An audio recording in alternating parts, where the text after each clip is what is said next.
broken. You were wounded. You were enduring. You were adapting to an environment that often failed to meet you with compassion. But somewhere in the ache, a falsehood took root, that your suffering was evidence of deficiency.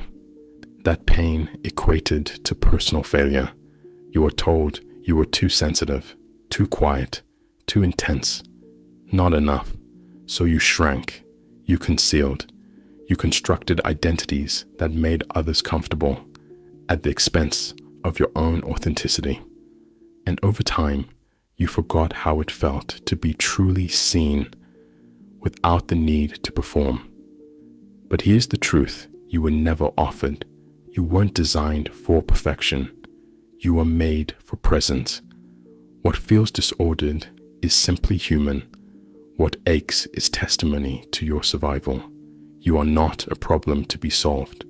You are a person to be felt, to be held, to be understood. Healing is not something you earn. It's something you remember, that you were never broken to begin with. There's a scientific name for what you're experiencing: neuroplasticity. The brain is malleable. It can reconfigure itself. It can evolve, but only when it perceives safety.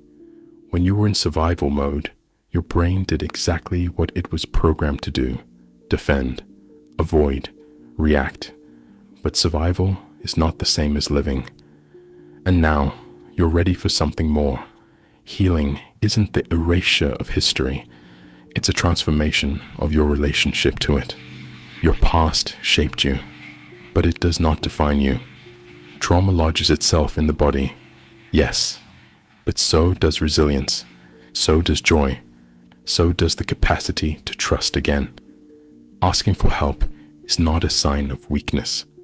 Feeling pain does not make you defective. It makes you human.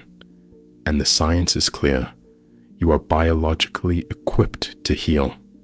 Consider the energy it takes to maintain the facade, to smile while you're grieving, to appear strong when you're utterly depleted. Hiding doesn't just steal time. It steals connection. You begin to feel estranged from your own inner world, saying yes when you mean no, filling silence with laughter, numbing just to make it through the day. Eventually, you catch your reflection and wonder who you've become. But even in that distance, your essence remains. Watching, waiting, not for perfection, but for honesty, for realness. Every sacred tradition echoes the same core principle. You are not the sum of your suffering. Buddhism calls it the witness, Stoicism, the inner citadel, Vedanta, the Atman.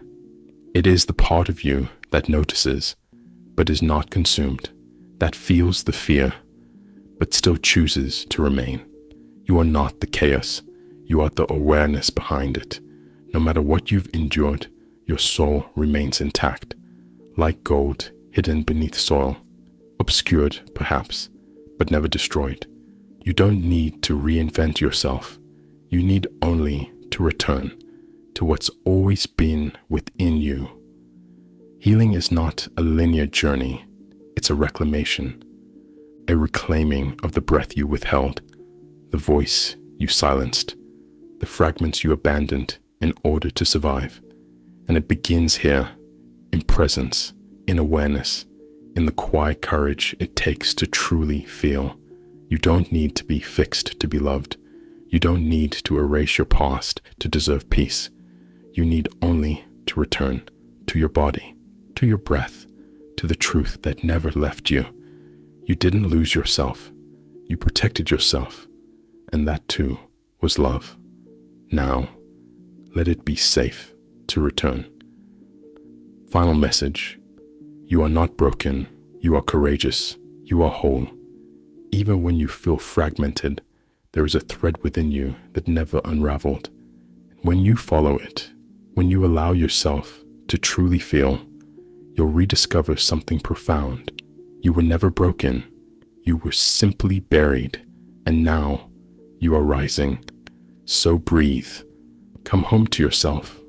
You are still here, and you have always been enough.